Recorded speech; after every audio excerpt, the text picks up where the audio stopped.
ಸ್ನೇಹಿತರೆ, ಮೀಡಿಯಾ ಮಾಸ್ಟರ್ಸ್ಗೆ ಸ್ವಾಗತ ಸುಸ್ವಾಗತ. ಗೆಳೆಯರೆ, ಬಾಂಗ್ಲಾದೇಶ ಮತ್ತೊಂದು ಆಫ್ಘಾನಿಸ್ತಾನ ಆಗ್ತಾ ಇದೆಯಾ?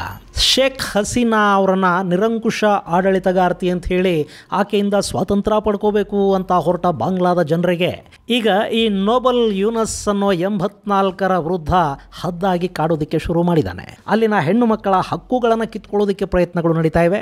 ಬಾಂಗ್ಲಾದೇಶದಲ್ಲಿ ಪಾಕ್ ಪ್ರೇರಿತ ಮೂಲಭೂತವಾದಿಗಳು ಹೆಚ್ಚು ವಿಜೃಂಭಿಸ್ತಾ ಇದ್ದಾರೆ. ಹೀಗಾಗಿ ಅಲ್ಲಿನ ಜನ ಕೂಡ ಯೂನಸ್ ವಿರುದ್ಧ ತಿರುಗಿ ಬೀಳ್ತಾ ಇದ್ದಾರೆ. ಅಲ್ಲಿನ ವಿದ್ಯಾರ್ಥಿಗಳು ಯೂನಸ್ ಸರ್ಕಾರದ ವಿರುದ್ಧ ಪ್ರತಿಭಟನೆಗಳನ್ನು ನಡೆಸೋದಕ್ಕೆ ಸಿದ್ಧ ಆಗ್ತಾ ಇದ್ರೆ, ಮತ್ತೊಂದು ಕಡೆ ಶೇಖ್ ಹಸೀನಾ ಪಕ್ಷ ಅವಾಮಿ ಲೀಗ್ ಕೂಡ ಅಲ್ಲಿ ಮತ್ತೆ ಪ್ರಬಲಗೊಳ್ತಾ ಇದೆ, ಪ್ರತಿಭಟನೆಗಳನ್ನು ನಡೆಸೋದಕ್ಕೆ ಮುಂದಾಗ್ತಾ ಇದೆ. ಜೊತೆಗೆ ಯೂನಸ್ ಅನ್ನೋ ನಿರಂಕುಶ ಆಡಳಿತಗಾರನ ಅಧಿಕಾರದ ಹಪಹಪಿಯನ್ನ ಕಂಡ ಮೇಲೆ ಆತನಿಗೆ ಇಷ್ಟು ದಿನ ಸಪೋರ್ಟ್ ಮಾಡ್ತಾ ಬರ್ತಾ ಇದ್ದ ಬಾಂಗ್ಲಾದೇಶ್ ನ್ಯಾಷನಲಿಸ್ಟ್ ಪಾರ್ಟಿ ಕೂಡ ಈಗ ಈ ಯೂನಸ್ ವಿರುದ್ಧ ಪ್ರತಿಭಟನೆಗೆ ಸಜ್ಜಾಗ್ತಾ ಇದೆ. ಹಾಗಾದ್ರೆ ಏನಾಗ್ತಾ ಇದೆ ಬಾಂಗ್ಲಾದಲ್ಲಿ? ನೋಬಲ್ ಯೂನಸ್ ಬಾಂಗ್ಲಾದೇಶವನ್ನು ಹಾಳು ಮಾಡ್ತಾ ಇದ್ದಾನೆ ಅನ್ನೋದ್ರ ಬಗ್ಗೆ ಒಂದಷ್ಟು ಮಾಹಿತಿಯನ್ನ ನಾವಿಲ್ಲಿ ನೋಡೋಣ.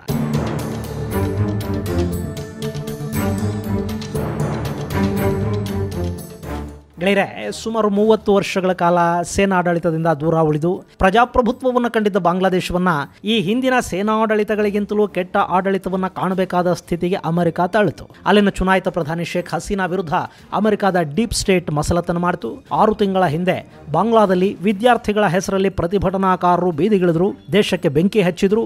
ಕಡೆಗೆ ಶೇಖ್ ಹಸೀನಾ ಭಾರತಕ್ಕೆ ಬಂದು ಆಶ್ರಯವನ್ನು ಪಡಿಬೇಕಾಗಿ ಬಂತು. ಆ ಬಳಿಕ ಅಲ್ಲಿಗೆ ಬಂದು ಕೂತದ್ದು ನೊಬೆಲ್ ಪ್ರಶಸ್ತಿ ಪುರಸ್ಕೃತ ಅಮೆರಿಕ ಕೈಗೊಂಬೆ ಮೊಹಮ್ಮದ್ ಯೂನಸ್ ಅನ್ನೋ ಮತಾಂಧ ವೃದ್ಧ. ಮೊದಲಿಗೆ ಮೊಹಮ್ಮದ್ ಯೂನಸ್ನನ್ನ ಜಗತ್ತು ಬೇರೆಯದ್ದೇ ರೀತಿಯಲ್ಲಿ ನೋಡ್ತಾ ಇತ್ತು. ಆತ ಬಾಂಗ್ಲಾನ ಸುಧಾರಿಸ್ತಾನೆ, ಅಲ್ಲಿ ಮತ್ತೆ ಚುನಾವಣೆಗಳನ್ನು ನಡೆಸಿ ಪ್ರಜಾತಂತ್ರ ವ್ಯವಸ್ಥೆಗೆ ಅನುವು ಮಾಡಿಕೊಡ್ತಾನೆ ಅನ್ನೋ ಕನಸುಗಳನ್ನು ಬಾಂಗ್ಲಾದ ಜನ ಕೂಡ ಕಂಡ್ರು. ಆದರೆ ಅಲ್ಲಿಗ ಆಗ್ತಾ ಇರೋದೇ ಬೇರೆ. ಯೂನಸ್ ತನ್ನನ್ನು ತಾನು ಬಾಂಗ್ಲಾದ ಖಮೇನಿಯಂತೆ ಭ್ರಮಿಸ್ತಾ ಇದ್ದಾನೆ. ಹೀಗಾಗಿ ಬಾಂಗ್ಲಾದ ಸೈನ್ಯದಿಂದ ಹಿಡಿದು ಅಲ್ಲಿನ ಆಡಳಿತದವರೆಗೆ ಪ್ರತಿಯೊಂದನ್ನು ಕೂಡ ಬದಲಿಸುವ ಹೊಸ ನಿಯಮಗಳನ್ನು ಜಾರಿಗೆ ತರೋದಕ್ಕೆ ಯೂನಸ್ ಕೈ ಹಾಕ್ತಾ ಇದ್ದಾನೆ. ಇದರ ಜೊತೆಗೆ ಅಲ್ಲಿನ ಮೂಲಭೂತ ಸಂಘಟನೆ ಜಮಾತ್ ಕೂಡ ತನ್ನ ಬಾಲ ಬಿಚ್ಚೋದಕ್ಕೆ ಶುರು ಮಾಡಿದೆ. ಅವರು ಪಾಕಿಸ್ತಾನದ ಜೊತೆಗಿನ ಸಂಬಂಧಗಳನ್ನು ಹೆಚ್ಚು ಮಾಡಿಕೊಳ್ಳೋದಕ್ಕೆ ಯೂನಸ್ ಮೇಲೆ ಒತ್ತಡವನ್ನು ತರ್ತಾ ಇದ್ದಾರೆ. ಅಷ್ಟೇ ಅಲ್ಲದೆ ಭಾರತ ವಿರೋಧಿ ಮನಸ್ಥಿತಿಯನ್ನು ಹೊಂದಿರುವ ಅಲ್ಲಿನ ಜಮಾತ್ ನಾಯಕರು ಆಡಳಿತದ ಪ್ರತಿ ನಡೆಯನ್ನ ಭಾರತ ವಿರೋಧಿಯನ್ನಾಗಿ ಬದಲಿಸೋದಕ್ಕೆ ಪ್ರಯತ್ನವನ್ನು ಮಾಡ್ತಾ ಇದ್ದಾರೆ. ಆರಂಭದಲ್ಲಿ ಇದು ಬಾಂಗ್ಲಾದ ಕೆಲವರಿಗೆ ಒಂದಷ್ಟು ವಿಕೃತ ಆನಂದವನ್ನೇನೋ ಕೊಡ್ತಾ ಇತ್ತು. ಆದ್ರೆ ಎಷ್ಟು ದಿನ ಬರೀ ಇದನ್ನೇ ಮಾಡಿಕೊಂಡಿರೋದಕ್ಕೆ ಸಾಧ್ಯ ಆಗುತ್ತೆ ಹೇಳಿ? ಅದರಲ್ಲೂ ಅಮೆರಿಕಾದಲ್ಲಿ ಈಗ ಯೂನಸ್ ವಿರೋಧಿ ಡೊನಾಲ್ಡ್ ಟ್ರಂಪ್ ಅಧಿಕಾರಕ್ಕೆ ಬಂದಿದ್ದಾರೆ. ಡೆಮಾಕ್ರೆಟಿಕ್ರನ್ನೇ ದ್ವೇಷಿಸುವ ಟ್ರಂಪ್ ಈ ಡೆಮಾಕ್ರೆಟಿಕ್ರ ಪಾಪದ ಕೂಸು ಅಂತ ಕರೆಸಿಕೊಳ್ಳುವ ಯೂನಸ್ನನ್ನ ಸಹಿಸಿಕೊಳ್ಳೋದಕ್ಕೆ ಸಾಧ್ಯ ಇಲ್ಲ. ಹೀಗಾಗಿ ಅಮೆರಿಕ ಬಾಂಗ್ಲಾದೇಶಕ್ಕೆ ಕೊಡ್ತಾ ಇದ್ದ ಎಲ್ಲ ಅನುದಾನಗಳನ್ನು ಈಗಾಗಲೇ ನಿಲ್ಲಿಸಿದೆ. ಯಾವಾಗ ಅಮೆರಿಕಾದಿಂದ ಹಣ ಬರೋದು ನಿಂತೋಯ್ತೋ, ಯೂನಸ್ ತನ್ನ ಅಬುಜಾನ್ ಜಾರ್ಜ್ ಸರೋಸ್ ಹತ್ರಕ್ಕೆ ಹೋಗಿ ಅಲವತ್ತುಕೊಂಡಿದ್ದು ಆಗಿದೆ. ಈಗ ಸರೋಸ್ ಮಗ ಅಲೆಕ್ಸಾಂಡರ್ ಸರೋಸ್ ಹಾಗೂ ಓಪನ್ ಸೊಸೈಟಿಯ ಮುಖ್ಯಸ್ಥ ಇಬ್ಬರು ಕೂಡ ಢಾಕಾಗೆ ಹೋಗಿ ಯೂನಸ್ಗೆ ಸಮಾಧಾನ ಹೇಳಿ ಬರೋ ಕೆಲಸವನ್ನು ಮಾಡಿದ್ದಾರೆ. ಇಷ್ಟಾದರೂ ಬಾಂಗ್ಲಾದಲ್ಲಿ ಶುರುವಾಗಿರೋ ಸಮಸ್ಯೆಗಳು ನಿಲ್ತಾ ಇಲ್ಲ. ಅದಕ್ಕೆ ಕಾರಣ ಕೂಡ ಈ ಯೂನಸ್ನ ಆಡಳಿತ ವೈಫಲ್ಯ ಮತ್ತು ದುರಾಸೆ ಅಲ್ಲದೆ ಮತ್ತಿನ್ನೇನೂ ಅಲ್ಲ.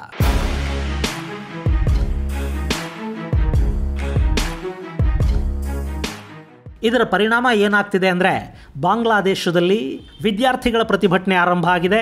ರೈಲ್ವೆ ಪ್ರತಿಭಟನೆಯಲ್ಲಿ ನಿರತಗೊಂಡಿದೆ. ಅಲ್ಲಿನ ಗಾರ್ಮೆಂಟ್ಸ್ ಇಂಡಸ್ಟ್ರಿಗಳು ಬಾಗಿಲು ಹಾಕೊಂಡಿವೆ. ಅದರಲ್ಲಿ ಕೆಲಸ ಮಾಡ್ತಾ ಇದ್ದ ಲಕ್ಷಾಂತರ ಜನ ಬೀದಿಗೆ ಬಿದ್ದಿದ್ದಾರೆ. ಇನ್ನು ಢಾಕಾ ಯೂನಿವರ್ಸಿಟಿಯ ಸಹಸ್ರಾರು ವಿದ್ಯಾರ್ಥಿಗಳು ಈಗ ಯೂನಸ್ ವಿರುದ್ಧನೇ ಬೀದಿಗಿಳಿದಿದ್ದು, ಈ ವಿದ್ಯಾರ್ಥಿಗಳ ಪ್ರತಿಭಟನೆಯ ಕಿಚ್ಚು ಮತ್ತೆ ದೇಶದಾದ್ಯಂತ ಹಬ್ಬುವ ಸಾಧ್ಯತೆ ಕಾಣ್ತಾ ಇದೆ. ಸದ್ಯಕ್ಕೆ ಯೂನಸ್ ಸರ್ಕಾರದ ಮುಂದೆ ಅಲ್ಲಿನ ವಿದ್ಯಾರ್ಥಿಗಳು 6 ಬೇಡಿಕೆಗಳನ್ನಿಟ್ಟಿದ್ದಾರೆ. ಅವುಗಳನ್ನು ಆದಷ್ಟು ಬೇಗ ಈಡೇರಿಸೋದಕ್ಕೆ ಡೆಡ್ ಲೈನ್ ಅನ್ನು ಕೂಡ ಕೊಟ್ಟಿದ್ದಾರೆ. ಗೆಳೆಯರೆ, ಒಂದು ದೇಶ ಪ್ರತಿಭಟನೆಗಳ ಕಾರಣಕ್ಕೆ ಅಧಿಕಾರ ಪಲ್ಲಟವನ್ನು ಮಾಡುತ್ತೆ. ಆ ಪ್ರತಿಭಟನೆಗಳ ಹಿಂದಿದ್ದವನು ಯಾವನೋ ಬಂದು ಆ ದೇಶದ ಅಧಿಕಾರದ ಚುಕ್ಕಾಣಿಯನ್ನ ಹಿಡಿತಾನೆ ಅಂದ್ರೆ, ಅಲ್ಲಿನ ಜನಕ್ಕೆ ಪ್ರತಿಭಟನೆಗಳನ್ನ ಮಾಡ್ತಾ ಹೋದ್ರೆ ತಮ್ಮ ಎಲ್ಲ ಬೇಡಿಕೆಗಳು ಈಡೇರುತ್ತವೆ ಅನ್ನೋ ಒಂದು ಹುಚ್ಚು ನಂಬಿಕೆ ಬರುತ್ತೆ. ಅದರ ಪರಿಣಾಮ ಆ ದೇಶದಲ್ಲಿ ಆಡಳಿತದ ಚುಕ್ಕಾಣಿಯನ್ನ ಯಾರೇ ಹಿಡಿದ್ರು ಜನ ಚಿಕ್ಕ ಪುಟ್ಟವಿಕ್ಕೆಲ್ಲ ಪ್ರತಿಭಟನೆ ಮಾಡ್ತಾ ಬೀದಿಗಿಳಿಯೋದಕ್ಕೆ ಶುರು ಮಾಡ್ತಾರೆ. ಅದನ್ನು ಈಗ ನಾವು ಬಾಂಗ್ಲಾದಲ್ಲಿ ನೋಡೋದಕ್ಕೆ ಸಾಧ್ಯ ಆಗ್ತಾ ಇದೆ. ಇನ್ನು ಬಾಂಗ್ಲಾದಲ್ಲಿ ಅವಾಮಿ ಲೀಗ್ ಸರ್ಕಾರವನ್ನು ಕೆಳಗಿಳಿಸಿದ್ದು ವಿದ್ಯಾರ್ಥಿ ಪ್ರತಿಭಟನೆಗಳೇ. ಹಾಗೆ ಈಗ ಯೂನಸ್ ವಿರುದ್ಧ ವಿದ್ಯಾರ್ಥಿಗಳು ಬೀದಿಗಿಳಿತಿದ್ದಾರೆ ನೋಡಿ. ಇದರ ಹಿಂದೆ ಅವಾಮಿ ಲೀಗ್ನ ಕೈವಾಡ ಇದೆ ಅಂತ ಯೂನಸ್ ಸರ್ಕಾರ ಆರೋಪ ಮಾಡ್ತಾ ಇದೆ. ತಾನು ಕಳ್ಳ ಪರರನ್ನ ನಂಬ ಅಂದ್ರೆ ಇದೆ. ಆದರೆ ವಿದ್ಯಾರ್ಥಿಗಳು ಮಾತ್ರ ನಮ್ಮ ಬೇಡಿಕೆಯನ್ನ ಮೊದಲು ಈಡೇರಿಸಿ ಆನಂತರ ಮಿಕ್ಕಿದ್ದು ಮಾತಾಡೋಣ, ನಾವು ಯಾವುದೇ ರಾಜಕೀಯ ಪಕ್ಷದ ಬೆಂಬಲಿಗರಲ್ಲ. ಒಂದು ವೇಳೆ ಈ ಪ್ರತಿಭಟನೆಗಳನ್ನ ಸರ್ಕಾರ ಹಗುರವಾಗಿ ತಗೊಂಡಿದ್ದೆ ಆದರೆ ಭಾರಿ ಪ್ರಮಾಣದಲ್ಲಿ ಪ್ರತಿರೋಧವನ್ನು ಎದುರಿಸಬೇಕಾಗತ್ತೆ ಅಂತ ಸರ್ಕಾರಕ್ಕೆ ಎಚ್ಚರಿಕೆಯನ್ನು ಕೊಡ್ತಾ ಇದ್ದಾರೆ. ಇದರ ಜೊತೆಗೆ ಪಾಪ ಯೂನಸ್ ಪರಿಸ್ಥಿತಿ ಹೇಗಿದೆ ಅಂದ್ರೆ, ಒಂದು ಕಡೆ ಅಮೆರಿಕ ಹಣ ಕೊಡ್ತಾ ಇಲ್ಲ, ಮತ್ತೊಂದು ಕಡೆ ಮಾನವ ಹಕ್ಕುಗಳ ದಮನಕ್ಕೆ ಸಂಬಂಧಪಟ್ಟ ಹಾಗೆ ಅಮೆರಿಕದ ಮಾನವ ಹಕ್ಕುಗಳ ಸಂಸ್ಥೆಗಳು ಯೂನಸ್ ವಿರುದ್ಧ ದನಿ ಎತ್ತುತ್ತಾ ಇವೆ. ಈ ಹಿಂದೆ ಅವಾಮಿ ಲೀಗ್ ಸರ್ಕಾರ ಇದ್ದಾಗ ಶೇಖ್ ಹಸೀನಾ ಅಲ್ಲಿನ ವಿರೋಧ ಪಕ್ಷಗಳನ್ನ, ವಿದ್ಯಾರ್ಥಿಗಳನ್ನ, ತಮ್ಮ ವಿರುದ್ಧ ದನಿ ಎತ್ತಿದ ಪ್ರತಿಯೊಬ್ಬರನ್ನ ಜೈಲುಗಳಿಗೆ ತಳ್ಳಿ ಅವರ ಹಕ್ಕುಗಳನ್ನು ಕಿತ್ಕೊಂಡ್ರು ಅನ್ನೋ ಆರೋಪ ಶೇಖ್ ಹಸೀನಾ ವಿರುದ್ಧ ಇತ್ತು. ಆಕೆಯನ್ನು ಕೆಳಗಿಳಿಸಿ ಅಲ್ಲಿ ಯೂನಸ್ ಅನ್ನು ಕೂಡಿಸಿದ್ದು ಅಮೆರಿಕ. ಆದರೆ ಈಗ ಯೂನಸ್ ಕೂಡ ಅದೇ ಕೆಲಸವನ್ನು ಮಾಡ್ತಾ ಇದ್ದಾರೆ. ಸುಮಾರು 140ಕ್ಕೂ ಹೆಚ್ಚು ಪತ್ರಕರ್ತರು ಜೈಲು ಪಾಲಾಗಿದ್ದಾರೆ. ಯೂನಸ್ ತನ್ನ ವಿರೋಧಿಗಳನ್ನೆಲ್ಲ ಜೈಲಿಗೆ ತಳ್ತಾ ಇದ್ದಾರೆ. ಜೊತೆಗೆ ಅವಾಮಿ ಲೀಗ್ಗೆ ಈ ಬಾರಿ ಚುನಾವಣೆಯಲ್ಲಿ ಸ್ಪರ್ಧಿಸೋದಕ್ಕೆ ಅವಕಾಶವನ್ನು ಕೂಡ ಕೊಡಬಾರದು ಅನ್ನೋ ಮಟ್ಟದಲ್ಲಿ ಯೂನಸ್ ಸಂಚು ಮಾಡ್ತಾ ಇದ್ರೆ, ಅಮೆರಿಕದ ಮಾನವ ಹಕ್ಕು ಸಂಘಟನೆಗಳು ಯೂನಸ್ ವಿರುದ್ಧ ದನಿ ಎತ್ತುತ್ತಾ ಇವೆ. ಅಲ್ಲಿ ಮೊಟ್ಟ ಮೊದಲ ಬಾರಿಗೆ ಹಿಂದೂಗಳ ಮೇಲಿನ ದೌರ್ಜನ್ಯದ ವಿರುದ್ಧ ಕೂಡ ಮಾನವ ಹಕ್ಕು ಸಂಘಟನೆಗಳು ಮಾತಾಡೋದಕ್ಕೆ ಶುರು ಮಾಡಿವೆ. ಇದೆಲ್ಲ ಕೂಡ ಯೂನಸ್ನನ್ನ ಸಂಕಷ್ಟಕ್ಕೆ ಸಿಲುಕಿಸ್ತಾ ಇದೆ.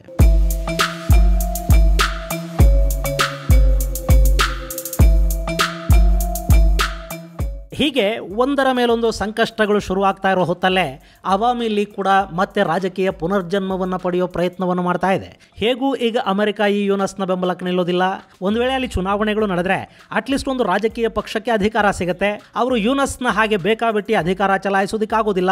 ಸೊ ಯೂನಸ್ ವಿರುದ್ಧ ಪ್ರತಿಭಟನೆಗಳನ್ನು ಶುರು ಮಾಡೋದ್ರ ಮೂಲಕ ಮತ್ತೆ ಬಾಂಗ್ಲಾದ ಜನರ ಮನಸ್ಸನ್ನು ಮುಟ್ಟುವ ಪ್ರಯತ್ನವನ್ನ ಹಸೀನಾ ಪಕ್ಷ ಮಾಡ್ತಾ ಇದೆ. ಗೆಳೆಯರೆ, ಇದು ಆಗೋದೇ ಹೀಗೆ. ಪ್ರತಿಭಟನೆಗಳ ಮೂಲಕ ಒಂದು ಸರ್ಕಾರವನ್ನು ಕೆಡವಿ ಮತ್ತೊಂದು ಸರ್ಕಾರ ಅಧಿಕಾರಕ್ಕೆ ಬಂದ್ರೆ ಅವರು ಅಧಿಕಾರವನ್ನ ಸ್ವೀಕರಿಸಿದ ಒಂದಷ್ಟು ತಿಂಗಳ ಒಳಗಾಗಿ ಜನರ ಬೇಡಿಕೆಗಳನ್ನ ಈಡೇರಿಸುವ ಕಡೆ ಗಮನ ಹರಿಸಬೇಕು. ಆದ್ರೆ ಯೂನಸ್ ಸರ್ಕಾರ ಮಾಡ್ತಾ ಇರೋದೇನು ಅಂದ್ರೆ, ಆತ ಪ್ರತಿಯೊಂದಕ್ಕೂ ಹಿಂದಿನ ಸರ್ಕಾರವನ್ನ ನಿಂದಿಸ್ತಾ ಅದು ಸರಿ ಇಲ್ಲ, ಇದು ಸರಿ ಇಲ್ಲ, ಅದನ್ನ ಬದಲಾಯಿಸಬೇಕು, ಇದನ್ನ ಬದಲಾಯಿಸಬೇಕು ಅಂತ ಹೇಳ್ತಾ ತಾನು ಅಧಿಕಾರದಲ್ಲಿ ಮುಂದುವರಿಯೋದನ್ನ ಮಾತ್ರ ಯೋಚನೆ ಮಾಡ್ತಾ ಇದ್ದಾನೆ ಹೊರತು ಬಾಂಗ್ಲಾದೇಶದ ಪರಿಸ್ಥಿತಿಗಳನ್ನ, ಅಲ್ಲಿನ ಬೆಲೆ ಏರಿಕೆಯನ್ನ, ಅಲ್ಲಿನ ಜನರ ಇನ್ನಿತರ ಸಮಸ್ಯೆಗಳನ್ನ ಬಗೆಹರಿಸೋ ಕಡೆಗೆ ಗಮನ ಕೊಡ್ತಾ ಇಲ್ಲ. ಇದು ಅಲ್ಲಿನ ಜನಕ್ಕೆ ಯೂನಸ್ ಸರ್ಕಾರದ ವಿರುದ್ಧ ನಂಬಿಕೆ ಹೋಗೋ ಹಾಗೆ ಮಾಡ್ತಾ ಇದೆ. ಮತ್ತು ಈ ಹಿಂದಿನ ಹಸೀನಾ ಸರ್ಕಾರದ ಅವಧಿಯಲ್ಲೇ ನಾವು ಇದ್ದಿದ್ದರಲ್ಲಿ ಚೆನ್ನಾಗಿದ್ವಿ ಅನ್ನೋ ಥರದ ಭಾವನೆ ಮೂಡೋದಕ್ಕೆ ಕೂಡ ಅಲ್ಲಿದು ಕಾರಣ ಆಗ್ತಾ ಇದೆ. ಇದು ಯೂನಸ್ಗೆ ತಲೆನೋವಾಗ್ತಾ ಇರೋ ಮತ್ತೊಂದು ಅಂಶ. ಹೀಗಾಗಿನೇ ಫೆಬ್ರವರಿ 10ನೇ ತಾರೀಕು ಅವಾಮಿ ಲೀಗ್ ತನ್ನ ಶಕ್ತಿ ಪ್ರದರ್ಶನಕ್ಕೆ ಕರೆ ಕೊಟ್ಟಿದೆ. ಅದರ ಜೊತೆಗೆ ಫೆಬ್ರವರಿ 16ನೇ ತಾರೀಕು ದೇಶದಾದ್ಯಂತ ಏಕಕಾಲಕ್ಕೆ ರಸ್ತೆ ತಡೆ ಮಾಡೋದಕ್ಕೆ ಹಾಗೂ 18ನೇ ತಾರೀಕು ಮತ್ತೊಮ್ಮೆ ರ್ಯಾಲಿ ನಡೆಸೋದ್ರ ಮೂಲಕ ಇಡೀ ಫೆಬ್ರವರಿಯಲ್ಲಿ ಯೂನಸ್ ಸರ್ಕಾರದ ವಿರುದ್ಧ ಭಾರಿ ಪ್ರತಿಭಟನೆಗಳನ್ನು ನಡೆಸೋದಕ್ಕೆ ಅವಾಮಿ ಲೀಗ್ ಸಿದ್ಧ ಆಗಿದೆ. ಹೇಗೆ ಪಾಕಿಸ್ತಾನದಲ್ಲಿ ಇಮ್ರಾನ್ ಖಾನ್ ಪಕ್ಷ PTI ಅಲ್ಲಿನ ಸರ್ಕಾರವನ್ನು ಕಾಡಬಾರದ ರೀತಿಯಲ್ಲಿ ಕಾಡ್ತಾ ಇದೆಯೋ ಅದೇ ಥರ ಇನ್ನು ಮುಂದೆ ಬಾಂಗ್ಲಾದೇಶದಲ್ಲಿ ಅವಾಮಿ ಲೀಗ್ ಮಾಡ್ತಾ ಹೋಗುತ್ತೆ. ಅದನ್ನು ಯೂನಸ್ ಅನುಭವಿಸಬೇಕಾಗಿ ಬರುತ್ತೆ. ಈಗಾಗಲೇ ಅಲ್ಲಿ ಅವಾಮಿ ಲೀಗ್ನ ಪ್ರತಿಭಟನೆಗಳು ಆರಂಭ ಆಗಿವೆ. ಫೆಬ್ರವರಿ 1ರಿಂದಲೇ ಅವರು ಯೂನಸ್ ಸರ್ಕಾರದ ವಿರುದ್ಧ ಪ್ರತಿಭಟನೆಗಳನ್ನು ಆರಂಭ ಮಾಡಿದ್ದಾರೆ ಮತ್ತು ಹಸೀನಾ ವಿರುದ್ಧ ದಾಖಲಾಗಿರುವ ಪ್ರಕರಣಗಳನ್ನು ಹಿಂಪಡೆಯೋದಕ್ಕೆ ಒತ್ತಾಯ ಮಾಡ್ತಾ ಇದ್ದಾರೆ. ಇನ್ನು ಬಾಂಗ್ಲಾದೇಶ್ ನ್ಯಾಷನಲಿಸ್ಟ್ ಪಾರ್ಟಿ ಕೂಡ ಪ್ರತಿಭಟನೆಯನ್ನು ಶುರು ಮಾಡಿದ್ದು ಅವರು ಆದಷ್ಟು ಬೇಗ ಚುನಾವಣೆಗಳನ್ನು ನಡೆಸಿ ಅನ್ನೋ ಒತ್ತಾಯವನ್ನ ಯೂನಸ್ ಮೇಲೆ ಹೇರ್ತಾ ಇದ್ದಾರೆ. ಮತ್ತೊಂದು ಕಡೆ ಅಮೆರಿಕಾದಲ್ಲಿರೋ ಯೂನಸ್ನ ಅಬೂಜಾನ್ಗಳಿದಾರಲ್ಲ, ಅವರು ಕೂಡ ಆಗಸ್ಟ್ವರೆಗೆ ಯೂನಸ್ಗೆ ಅಂತಿಮ ಗಡುವನ್ನು ಕೊಟ್ಟಿದ್ದಾರೆ. 1 ವರ್ಷದ ಒಳಗೆ ಅಲ್ಲಿ ಅದೇನೆಲ್ಲ ಬದಲಾವಣೆಗಳಾಗಬೇಕು ಅದನ್ನು ಮಾಡಿ ಚುನಾವಣೆಯನ್ನು ನಡೆಸಿ ಖಲೀದಾ ಜಿಯಾ ಪಕ್ಷಕ್ಕೆ ಅಧಿಕಾರವನ್ನು ಕೊಟ್ಟು ಬರಬೇಕು ಅನ್ನೋದು ಅಮೆರಿಕಾದಲ್ಲಿ ಕೂತ ಯೂನಸ್ ಅಬೂಜಾನುಗಳು ಕೊಡ್ತಾ ಇರೋ ಆದೇಶ. ಹೀಗಾಗಿ ಇಲ್ಲಿ ಬರೋ ಆಗಸ್ಟ್ನ ನಂತರ ಅಮೆರಿಕಾದಲ್ಲಿನ ಅಪ್ಪಂದರು ಕೂಡ ಯೂನಸ್ನ ಸಂಪೂರ್ಣವಾಗಿ ಕೈ ಬಿಡೋ ಸೂಚನೆಗಳನ್ನು ಕೊಡ್ತಾ ಇದ್ದಾರೆ. ಮತ್ತೊಂದು ಕಡೆ ಬಾಂಗ್ಲಾದೇಶದ ಸಾಮಾನ್ಯ ಜನ ಕೂಡ ಯೂನಸ್ ವಿರುದ್ಧ ತಿರುಗಿ ಬೀಳೋ ಸೂಚನೆಗಳು ಸಿಗ್ತಾ ಇವೆ. ಯಾಕೆಂದ್ರೆ ಬಾಂಗ್ಲಾದ ಮಹಿಳೆಯರ ಹಕ್ಕನ್ನ ಯೂನಸ್ ಸರ್ಕಾರ ಕಿತ್ಕೊಳ್ಳೋದಕ್ಕೆ ಪ್ರಯತ್ನ ಪಡ್ತಾ ಇದೆ ಅನ್ನೋ ಆರೋಪ ಈಗ ಸರ್ಕಾರದ ಮೇಲೆ ಬರ್ತಾ ಇದೆ. ಇದಕ್ಕೆ ಕಾರಣ ಏನು ಅಂದ್ರೆ ಮೊನ್ನೆ ಒಂದಷ್ಟು ಜಿಹಾದಿ ಮನಸ್ಥಿತಿಯ ಜನ ಬಾಂಗ್ಲಾದೇಶದ ಜಾಯ್ಪುರಹತ್ ಅನ್ನೋ ಕಡೆ ಕ್ರೀಡಾಕೂಟವೊಂದರ ಮೇಲೆ ದಾಳಿ ಮಾಡಿದ್ದಾರೆ. ಪುರಹತ್ತಲ್ಲಿ ಒಂದು ಮಹಿಳೆಯರಿಗಾಗಿ ಫುಟ್ಬಾಲ್ ಕ್ರೀಡಾಕೂಟವನ್ನ ಆಯೋಜನೆ ಮಾಡಲಾಗಿತ್ತು. ಆ ಕ್ರೀಡಾಂಗಣಕ್ಕೆ ಬಂದಿರೋ ಜಿಹಾದಿಗಳು ಅಲ್ಲಿನ ವ್ಯವಸ್ಥಾಪಕರೊಂದಿಗೆ ಕಿರಿಕ್ ಶುರು ಮಾಡಿದ್ದಾರೆ.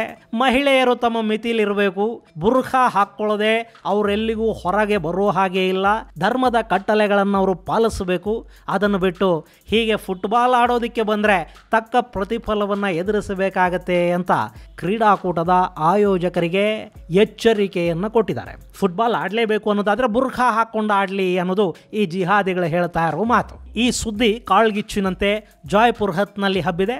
ಆ ಬಳಿಕ ಅಲ್ಲಿ ಸ್ಥಳೀಯರೆಲ್ಲ ಸರ್ಕಾರದ ವಿರುದ್ಧ ಪ್ರತಿಭಟನೆಯನ್ನು ಆರಂಭ ಮಾಡಿದ್ದಾರೆ. ರೈಲುಗಳನ್ನು ತಡೆದಿದ್ದಾರೆ, ರಸ್ತೆ ಬಂದ್ ಮಾಡಿದ್ದಾರೆ, ಒಂದಷ್ಟು ಟೈರ್ಗಳಿಗೆ ಬೆಂಕಿ ಕೂಡ ಹಚ್ಚಿದ್ದಾರೆ.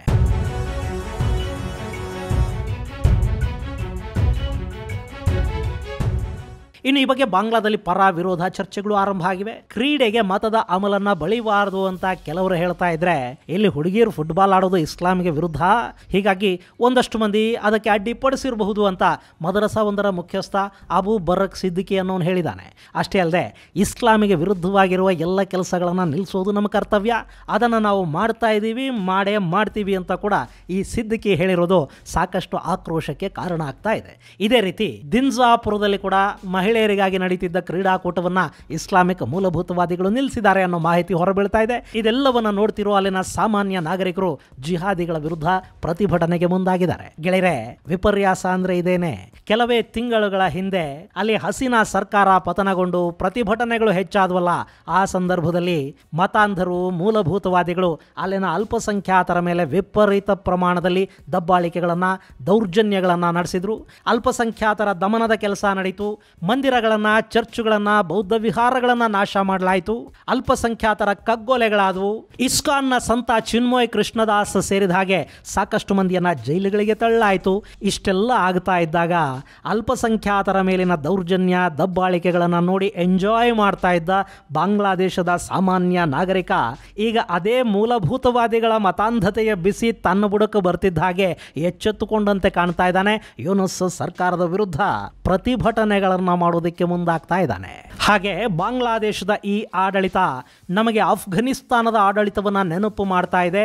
ಸರ್ಕಾರ ಇದನ್ನು ಈ ಕೂಡಲೇ ನಿಲ್ಲಿಸಬೇಕು ಅಂತ ಅಲ್ಲಿನ ಜನ ಆಗ್ರಹಿಸೋದಕ್ಕೆ ಶುರು ಮಾಡಿದ್ದಾರೆ. ಗೆಳೆಯರೆ, ನಿಮಗೆ ನೆನಪಿರಬೇಕು, ಅಫ್ಘಾನಿಸ್ತಾನದಲ್ಲಿ ಮಹಿಳೆಯರು ಏಕಾಂಗಿಯಾಗಿ ಹೊರಗಡೆ ಬರೋದಕ್ಕೆ ಸಾಧ್ಯ ಆಗೋದಿಲ್ಲ. ಅಲ್ಲಿನ ಆಸ್ಪತ್ರೆಗಳಲ್ಲಿ ಮಹಿಳಾ ಡಾಕ್ಟರ್ಗಳಿಲ್ಲ, ಪುರುಷ ವೈದ್ಯರು ಮಹಿಳೆಯರನ್ನು ನೋಡೋ ಹಾಗೆ ಇಲ್ಲ. ಹೀಗಾಗಿ ಇಡೀ ಅಫ್ಘಾನಿಸ್ತಾನದ ಮಹಿಳೆಯರು ಚಿಕಿತ್ಸೆಯಿಂದಲೇ ದೂರ ಉಳಿಬೇಕಾದ ಭಯಾನಕ ಪರಿಸ್ಥಿತಿಯಲ್ಲಿ ನಿರ್ಮಾಣ ಆಗ್ತಾ ಇದೆ. ಇನ್ನು ಅಡುಗೆ ಮನೆಗಳಿಗೆ ಸೀಮಿತವಾದ ಹೆಣ್ಣು ಮಕ್ಕಳು ಆ ಕಿಟಕಿಗಳಿಂದ ಕೂಡ ಹೊರ ಪ್ರಪಂಚವನ್ನು ನೋಡಬಾರದು ಅನ್ನೋ ಕಾರಣಕ್ಕೆ ಅಡುಗೆ ಮನೆಗಳ ಕಿಟಕಿಗಳನ್ನು ಕೂಡ ಬಂದ್ ಮಾಡೋದಕ್ಕೆ ತಾಲಿಬಾನಿಗಳು ಆರ್ಡರ್ ಮಾಡಿದ್ದಾರೆ. ಅಲ್ಲಿ ಮಹಿಳೆಯರಿಗೆ ಶಿಕ್ಷಣ ಇಲ್ಲ, ಅವರು ಕೆಲಸ ಮಾಡೋ ಹಾಗಿಲ್ಲ, ಅವರು ಮನುಷ್ಯರು ಅನ್ನೋದನ್ನು ಕೂಡ ಅಲ್ಲಿನ ಸರ್ಕಾರ ಗಮನಕ್ಕೆ ತಗೊಳ್ತಾ ಇಲ್ಲ. ಈಗ ಅದೇ ಥರದ ಪರಿಸ್ಥಿತಿಯನ್ನ ಯೂನಸ್ ಹಾಗೂ ಆತನ ಹಿಂಬಾಲಕರು ಬಾಂಗ್ಲಾದೇಶದಲ್ಲಿ ಕೂಡ ಹೇರಿಬಿಟ್ಟಾರು ಅನ್ನೋ ಭಯ ಅಲ್ಲಿನ ಜನರನ್ನ ಕಾಡೋದಕ್ಕೆ ಶುರುವಾಗಿದೆ. ಈ ಮೂಲಭೂತವಾದ ಹೀಗೆ ಮುಂದುವರಿತಾ ಹೋದರೆ ಮುಂದಿನ ದಿನಗಳಲ್ಲಿ ಅಲ್ಲಿ ಭಯೋತ್ಪಾದಕ ಸಂಘಟನೆಗಳು ಹೆಚ್ಚಿನ ಪ್ರಮಾಣದಲ್ಲಿ ಆಕ್ಟಿವ್ ಆದರೂ ಅಚ್ಚರಿ ಪಡಬೇಕಾಗಿಲ್ಲ. ಮತ್ತೊಂದು ಕಡೆ ತನ್ನನ್ನು ತಾನು ಖಮೇನಿಯ ಲೆವೆಲ್ಗೆ ಥಿಂಕ್ ಮಾಡ್ತಾ ಇರೋ ಯೂನಸ್ ಬಾಂಗ್ಲಾ ಸೇನೆಯ ಅಧಿಕಾರಗಳನ್ನು ಮೊಟಕುಗೊಳಿಸಿ ಅಲ್ಲೊಂದು ಇಸ್ಲಾಮಿಕ್ ಪಡೆಯನ್ನ ಸ್ಥಾಪನೆ ಮಾಡಬೇಕು ಅನ್ನೋ ಪ್ರಯತ್ನದಲ್ಲಿ ಕೂಡ ತೊಡಗಿರೋ ಹಾಗೆ ಕಾಣ್ತಾ ಇದೆ. ಹೀಗಾಗಿ ಬಾಂಗ್ಲಾದ ಸೇನೆಯಲ್ಲಿ ಕೂಡ ಈಗಾಗಲೇ 3 ತಂಡಗಳು ಹುಟ್ಟುಕೊಂಡಿವೆ. ಒಂದು ಸೇನಾ ಮುಖ್ಯಸ್ಥನ ಜೊತೆಗಿದೆ, ಮತ್ತೆರಡು ತಂಡಗಳ ಪೈಕಿ ಒಂದು ಯೂನಸ್ ಪರ ನಿಂತಿದ್ರೆ ಮತ್ತೊಂದು ಅವಾಮಿ ಲೀಗ್ಗೆ ಬೆಂಬಲವಾಗಿ ನಿಂತಿದೆ. ಅವರು ಇದ್ದುದರಲ್ಲೇ ಬಾಂಗ್ಲಾದಲ್ಲಿ ಒಂದು ಸ್ವಲ್ಪನಾದರೂ ಸೆಕ್ಯುಲರಿಸಂ ಇರಬೇಕು ಅಂತ ಬಯಸ್ತಾ ಇದ್ದಾರೆ. ಈ ಹಂತದಲ್ಲಿ ಸೇನೆಯ ಅಧಿಕಾರವನ್ನೇ ಮೊಟಕುಗೊಳಿಸಿ ಇಸ್ಲಾಮಿಕ್ ಪಡೆಗಳನ್ನ ಹುಟ್ಟಾಕೋ ಪ್ರಯತ್ನವನ್ನ ಯೂನಸ್ ಮಾಡ್ತಾ ಹೋದ್ರೆ ಅಲ್ಲಿ ಸೇನೆಯ ಒಳಗೂ ಬಂಡಾಯ ಉಂಟಾಗೋ ಸಾಧ್ಯತೆ ಇರುತ್ತೆ. ಹಾಗೇನಾದ್ರೂ ಆದ್ರೆ ಆಗಸ್ಟ್ಗೂ ಮೊದಲೇ ಯೂನಸ್ ದೇಶ ಬಿಡಬೇಕಾಗತ್ತೆ ಅಥವಾ ಬಾಂಗ್ಲಾದ ಜೈಲಲ್ಲಿ ಕೊಳಿಬೇಕಾಗಿ ಬರುತ್ತೆ. ಇದು ಗೆಳೆಯರೆ, ಯೂನಸ್ ಸರ್ಕಾರದ ವಿರುದ್ಧ ಬಾಂಗ್ಲಾದಲ್ಲಿ ನಡೀತಿರೋ ಪ್ರತಿಭಟನೆಗಳು ಹಾಗೂ ಅಲ್ಲಿ ಹೆಚ್ಚಾಗ್ತಾ ಇರೋ ಮೂಲಭೂತವಾದದ ಕುರಿತಾದ ಒಂದಷ್ಟು ಮಾಹಿತಿ. ಮುಂದಿನ ಸಂಚಿಕೆಯಲ್ಲಿ ಮತ್ತಷ್ಟು ವಿಶೇಷಗಳ ಜೊತೆ ಮತ್ತೆ ಭೇಟಿಯಾಗೋಣ. ಅಲ್ಲಿವರೆಗೆ ಜೈ ಹಿಂದ್, ಜೈ ಕರ್ನಾಟಕ.